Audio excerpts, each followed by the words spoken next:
ಯಾವುದಾದ್ರೂ ಒಂದು ವಿಷಯ ಮನಸ್ಸಿಗೆ ತಟ್ಟಿದಾಗ ಮುಟ್ಟಿದಾಗ ಅದಕ್ಕೆ ಶೀಘ್ರವಾಗಿ ಸ್ಪಂದಿಸಬೇಕು ಅಂತ ಮನಸ್ಸಾಗ್ತದೆ. ಅದಕ್ಕೆ ಮನುಷ್ಯ ಸಮಾಜವನ್ನು ವಿಭಾಗಿಸುವ, ಅದನ್ನು ವಿದೀರ್ಣಗೊಳಿಸುವಂಥ ಯಾವುದೆಲ್ಲ ವಿಷಯ ಉಂಟು ಅದರ ಬಗ್ಗೆ ನನ್ನ ವಿಧಾಯಕವಾದ ಸಲಹೆ ಕೊಟ್ಟು ಕೂಡ ನಾನು ಬರೆದಿದ್ದೇನೆ. ಕೆಲವು ಒಂದು ಸ್ಪಂದನ ನಾನು ಆಗಾಗ ಬರೆದದ್ದಿದೆ. ಅದು ದೊಡ್ಡ ಸಂಗತಿ ಅಂತ ಏನಲ್ಲ. ಸಾಮಾಜಿಕ ಚಿಂತನೆಯ ಒಂದು ಜವಾಬ್ದಾರಿ ಅದು ಸಾಹಿತಿ ಅಂತ ಹೇಳುವ ಅಥವಾ ಹೇಳಲ್ಪಡುವ ವ್ಯಕ್ತಿಗಳಿಗೆ ಕೂಡ ಅದು ಇದೆ. ಸಾಮಾಜಿಕ ಜವಾಬ್ದಾರಿ ಇಲ್ಲದಿದ್ದರೆ ಯಾವ ಒಂದು ನಿಜವಾದ ಒಂದು ಸೇವೆಯೂ ಆಗುವುದಿಲ್ಲ, ಸಮಾಜ ಸೇವೆಯೂ ಆಗುವುದಿಲ್ಲ. ಈ ದೃಷ್ಟಿಯಿಂದ ನಾನು ಬರೆದನೇ ಹೊರತು ನನ್ನ ಹೆಸರು ಮೆರೆಯಬೇಕು ಪತ್ರಿಕೆಯಲ್ಲಿ ಅಂತ ಏನು ಖಂಡಿತ ಅಲ್ಲ. ಪತ್ರಿಕೆ ನಿಜವಾಗಿ ಅದು ಒಂದು ಆಧಾರ ಸ್ತಂಭ. ಪ್ರಜಾಪ್ರಭುತ್ವದ ಜನರ ಅನಿಸಿಕೆಗಳನ್ನು ಪ್ರಾಮಾಣಿಕವಾಗಿ ಪಾರದರ್ಶಕವಾಗಿ ತೋಡಿಕೊಳ್ಳುವುದಕ್ಕೆ ಅದು ಅತ್ಯಂತ ಅವಶ್ಯಕ. ನನಗೆ ಆಶ್ಚರ್ಯ ಅಂತಂದರೆ ನಮ್ಮ ತಥಾಕಥಿತ ಬುದ್ಧಿಜೀವಿಗಳು ಅಂತ ಇದ್ದವರು, ಯೂನಿವರ್ಸಿಟಿಯ ದೊಡ್ಡ ದೊಡ್ಡ ಪ್ರೊಫೆಸರ್ಗಳು ಮತ್ತು ಸಮಾಜದ ಮುಖಂಡರುಗಳು, ಸಮಾಜಕ್ಕೆ ತಿಳಿ ಹೇಳ್ತಕ್ಕಂತಹ ಧಾರ್ಮಿಕ ಮುಖಂಡರುಗಳು ಕೆಲವೊಂದು ವಿಷಯ ಬಂದಾಗ ಅವರು ವಜ್ರ ಮೌನವನ್ನು ತಾಳ್ತಾರೆ. ಮಾತಾಡುವಲ್ಲಿ ಮಾತಾಡಬೇಕು, ಅದು ಸಮಯ ತಪ್ಪಿ ಮಾತಾಡಿ ಪ್ರಯೋಜನ ಇಲ್ಲ. ಆ ಸಂದರ್ಭಕ್ಕೆ ಸರಿಯಾಗಿ ಮಾತಾಡಬೇಕು, ಬರೀಬೇಕು, ಹೇಳಬೇಕು. ಇಷ್ಟು ಮಾಡದೇ ಇದ್ದರೆ ಸಾಹಿತಿಗಳಾಗಲಿ ಸಾಮಾಜಿಕ ಮುಖಂಡರಾಗಲಿ ಅವರ ಕರ್ತವ್ಯವನ್ನು ಅವರು ಪೂರ್ತಿಯಾಗಿ ನಿಭಾಯಿಸಲಿಲ್ಲ ಅಂತಲೇ ಅರ್ಥ ಆಗ್ತದೆ. ಮಂಗಳೂರು ಆಕಾಶವಾಣಿ ಪ್ರಾರಂಭ ಆದ್ದು ನನ್ನ ನೆನಪಿನಂತೆ 1976ನೇ ಇಸ್ವಿಯಲ್ಲಿ. ಆ ಕಾಲದಲ್ಲಿ ಅದರ ಸಲಹಾ ಮಂಡಳಿಯಲ್ಲಿ ಕೂಶಿ ಹರಿದಾಸ್ ಭಟ್ರು, ನಾನು, ಭಾರತಿ ಅಂತ ಒಬ್ಬರು. ಆ ಕಾಲದಲ್ಲಿ, ಈಗ ಸ್ವಲ್ಪ ಕಡಿಮೆ ನನ್ನ ದೇಣಿಗೆ ಆಕಾಶವಾಣಿಗೆ, ನನ್ನ ಬೇರೆ ಬೇರೆ ರೀತಿಯ ರಚನೆಗಳು ಆಕಾಶವಾಣಿ ಪ್ರಸಾರ ಆಗಿವೆ.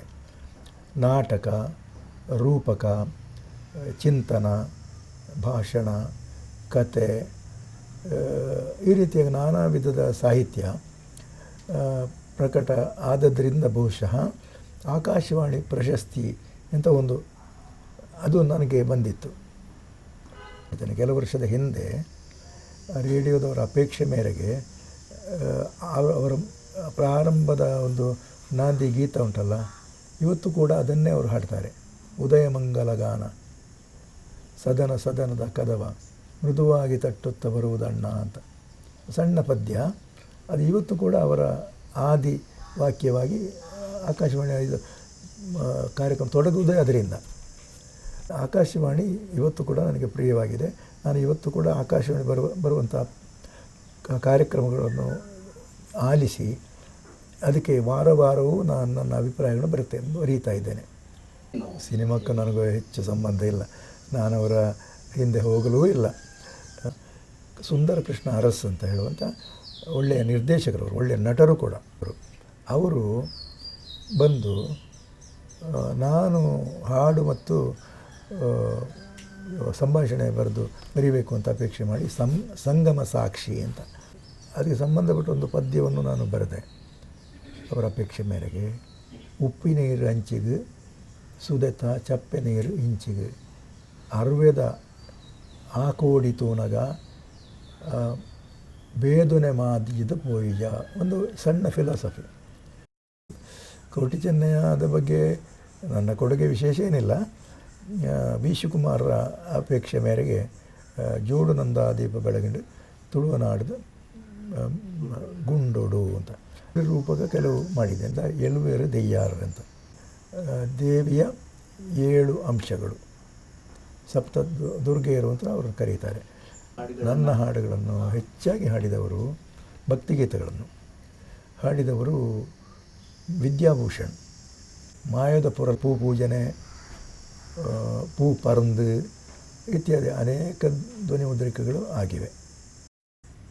ಈ ಪ್ರವಾಸ ಉಂಟಲ್ಲ, ಅದು ನಮ್ಮ ಜೀವನಾನುಭವವನ್ನು ಹೆಚ್ಚಿಸ್ತದೆ ಮಾತ್ರ ಅಲ್ಲ, ನಾವು ಪರಿಚಿತರೇ ಆಗಿದ್ದರೂ ಕೂಡ ಪ್ರವಾಸ ಸಂದರ್ಭದಲ್ಲಿ ಹೆಚ್ಚು ಪರಿಚಿತರಾಗ್ತೇವೆ ಅನ್ನೋದು ನನ್ನ ಅನುಭವ.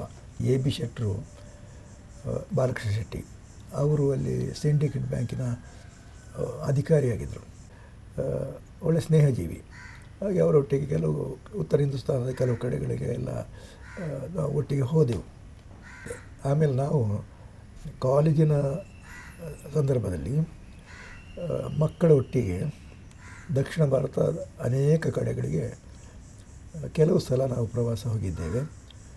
ಅದರ ಒಂದು ಎಲ್ಲ ವ್ಯವಸ್ಥಾಪನೆಯನ್ನು ಸಹೋದ್ಯೋಗಿ ಡಾಕ್ಟರ್ ವಸಂತಕುಮಾರ್ ತಾಳ್ತಜೆ ಅವರು ಭಾಳ ಸಮರ್ಥವಾಗಿ ನಿರ್ವಹಿಸ್ತಾಯಿದ್ರು.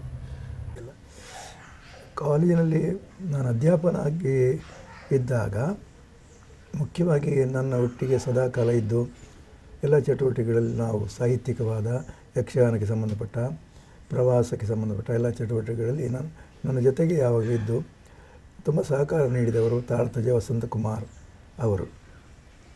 ಅವರ ಶ್ರೀಮತಿಯವರು ಕೂಡ ನನ್ನ ಶಿಷ್ಯೆ. ಈಗ ದುರದೃಷ್ಟವಶಾತ್ ಅವರು ಈಗ ಇಲ್ಲ. ಆರಂಭದ ಬ್ಯಾಚಿನಲ್ಲಿ ಇದ್ದವರಲ್ಲಿ ಮುಖ್ಯರು ಪಾದಿಕಲ್ಲು ವಿಷ್ಣು ಭಟ್ರು. ಈಗಲೂ ಕೂಡ ವಿದ್ವತ್ ವಲಯದಲ್ಲಿ ಅವರಿಗೆ ಒಳ್ಳೆಯ ಹೆಸರಿದೆ. ಇಷ್ಟ ಮಿತ್ರರಲ್ಲಿ ಈಗ ನನ್ನ ಅಭಿಪ್ರಾಯ ಸಮಾನ ಮನಸ್ಕರಾಗಿ, ನನ್ನ ಆಸಕ್ತಿಯನ್ನೇ ಉಳ್ಳವರಾಗಿ ಅಥವಾ ನನ್ನಿಂದ ಸ್ವಲ್ಪ ಮಟ್ಟಿಗೆ ಪ್ರೇರೇಪಿತರಾಗಿ ಇರುವವರು ಒಂದು ಪಾಲ್ತಾಡಿ ರಾಮಕೃಷ್ಣ ಆಚಾರ್ ಅಂತ ಹೇಳುವವರು. ನನ್ನ ಒಟ್ಟಿಗೆ ದುಡಿತಾ ಇದ್ದವರು ಇನ್ನೊಬ್ಬರು ನಮ್ಮ ವಾಮನಂದ ಅವರವರು. ಅವರು ನನ್ನ ಶಿಷ್ಯರಲ್ಲ, ಶಿಷ್ಯ ಪ್ರಾಯರಾಗಿದ್ದವರು ಅಂತ ಹೇಳ್ಬೋದು. ಅವರ ಶ್ರೀಮತಿಯವರು ಚಂದ್ರಕಲಾನಂದ ಅವರ ಒಳ್ಳೆಯ ಸ್ತ್ರೀವಾದಿ ಲೇಖಕಿ, ಬಿಚ್ಚು ಮನಸ್ಸಿನವರು. ಪುರುಷೋತ್ತಮ ಬೆಳಿಮಲೆಯವರು ನನ್ನ ಪ್ರಿಯ ಶಿಷ್ಯರಲ್ಲಿ ಅವರೊಬ್ಬರು. ಭಾಳ ತೀಕ್ಷ್ಣಮತಿಗಳು, ಪಕ್ಕನೆ ವಿಷಯವನ್ನು ಗ್ರಹಣ ಮಾಡತಕ್ಕವರು, ಒರಿಜಿನಲ್ ಸ್ವಪ್ರಜ್ಞತೆ ಇರುವವರು, ಚಿಂತನೆ ಮಾಡಿ ಸ್ವೀಕರಿಸುವವರು, ಬೇರೆಯವರ ಸ್ಪರ್ಶ ಮಾಡಿದಂಥ ವಿಷಯಕ್ಕೆ ಕೈ ಒಡ್ಡುವವರಲ್ಲ. ಆಮೇಲೆ ಪ್ರೊಫೆಸರ್ ಎ ವಿ ನಾವಡ ಅಂತ, ಅವರು ನನ್ನ ಗುರುಗಳ ಮಗ.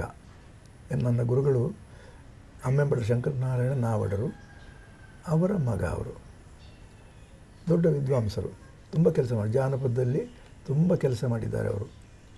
ಅವರ ಶ್ರೀಮತಿಯವರು ಡಾಕ್ಟರ್ ಗಾಯತ್ರಿ ನಾವಡ, ಅವರು ಕೂಡ ಒಳ್ಳೆಯ ವಿದುಷಿ, ಅನೇಕ ಕ್ಷೇತ್ರಗಳಲ್ಲಿ ಒಳ್ಳೆಯ ಕೆಲಸ ಮಾಡಿದ್ದಾರೆ.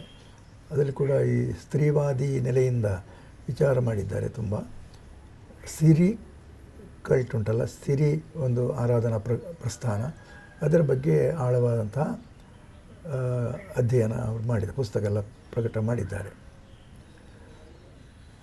ಡಾಕ್ಟರ್ ಬಿ ಎ ವಿವೇಕರೇಗೌಡು ಅವರು ನನ್ನ ಸ್ಟೂಡೆಂಟ್ ಏನಲ್ಲ, ಆದರೆ ಅವರ ಅಧ್ಯಾಪನದ ಪ್ರಾರಂಭದ ದಿನಗಳಲ್ಲಿ ಅವರು ಬೇರೆ ರೀತಿಯ ಉನ್ನತ ವ್ಯಾಸಂಗ ಕೈಗೊಳ್ಳುವ, ಅಂದರೆ ತುಳು ಜಾನಪದ ಸಾಹಿತ್ಯವನ್ನು ಅವರು PhD ಥೀಸಿಸ್ ಆಗಿ ತಗೊಂಡ್ರು. ಆವಾಗ ನನ್ನಲ್ಲಿ ಇದ್ದಂಥ ಎಲ್ಲ ಮಾಹಿತಿಗಳನ್ನು, ನಾನು ಸಂಗ್ರಹಿಸಿದಂಥ ಅನೇಕ ಪಾಠದನ ಇತ್ಯಾದಿಗಳನ್ನು ನಿರ್ವಂಚನೆಯಿಂದ ಅವರಿಗೆ ನಾನು ಅವರ ಕೈಗೆ ಒಪ್ಪಿಸಿಕೊಟ್ಟಿದ್ದೆ.